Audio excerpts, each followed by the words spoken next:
All right, I'm done first coating the whole house. So now the game plan is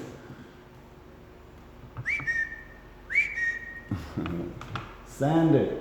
But let's keep in mind, I'm not sanding, okay?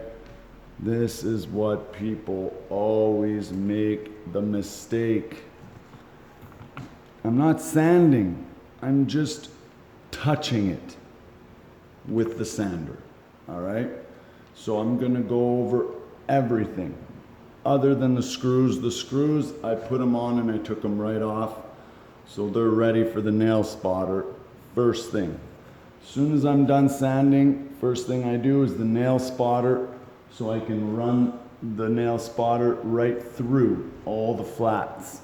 That way, when I do my 12 box, I could go right over that nail spotter mark, and the power sander rips it off like nothing, okay?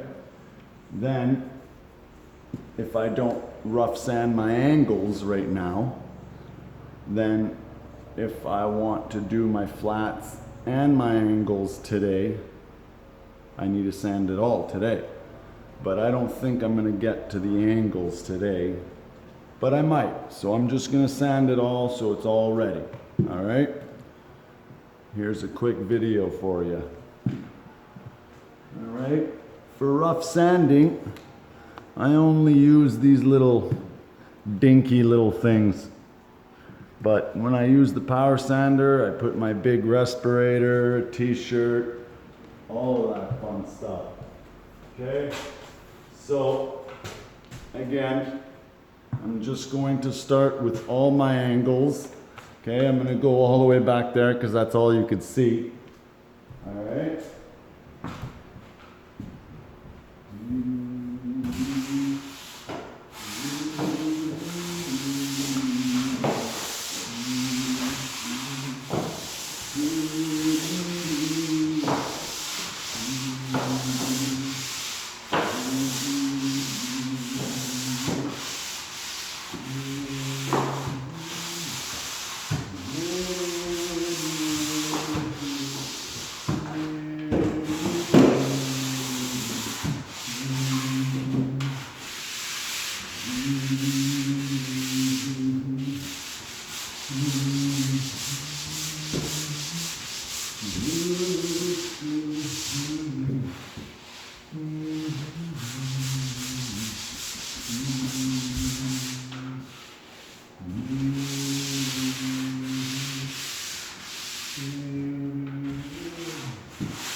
So, let me tell you a quick explanation of how I was doing it, okay?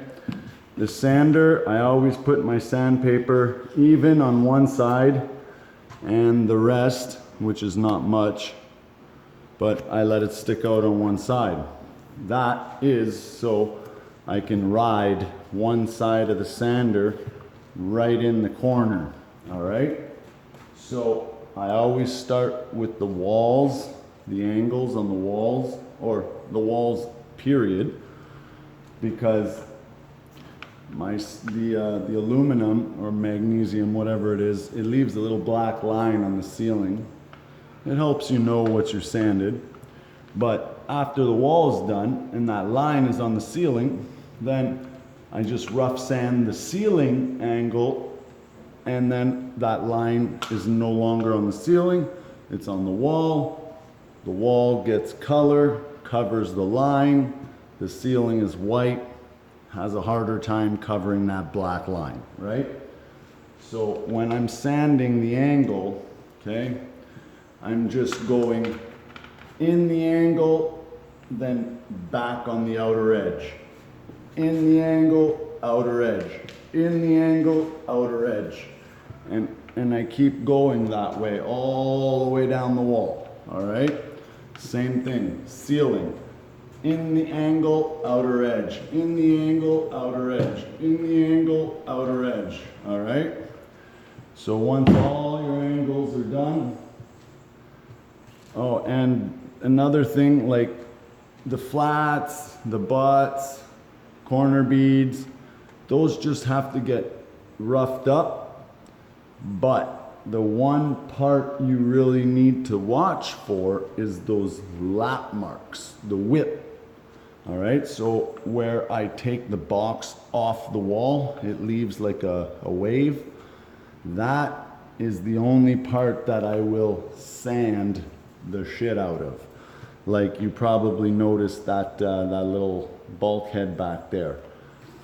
I left the lap mark right at eye level, so I feel for the lap mark, and I don't sand the opposite way of the lap mark. I always sand the same direction as the lap mark, trying to knock it down, all right? Because my trowel is gonna go the opposite way, not with it, all right? So that's the only parts that you gotta look for and sand right off. So I'm just gonna keep going, maybe another 4 minutes.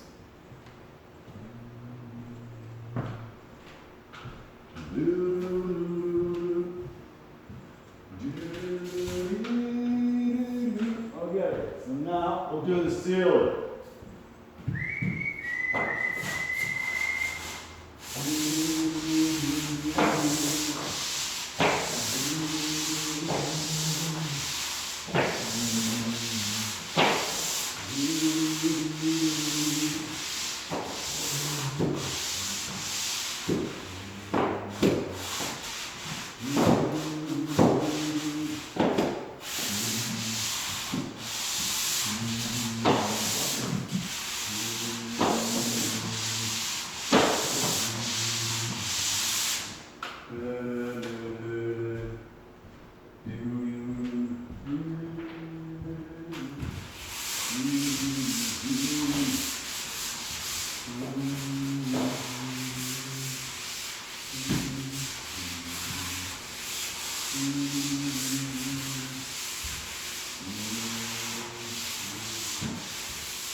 Okay, lap mark right at waist level. This is why it's nice to have your lap marks right in front of your face or in line with the butt joints, just so you remember where they are. You don't have to look.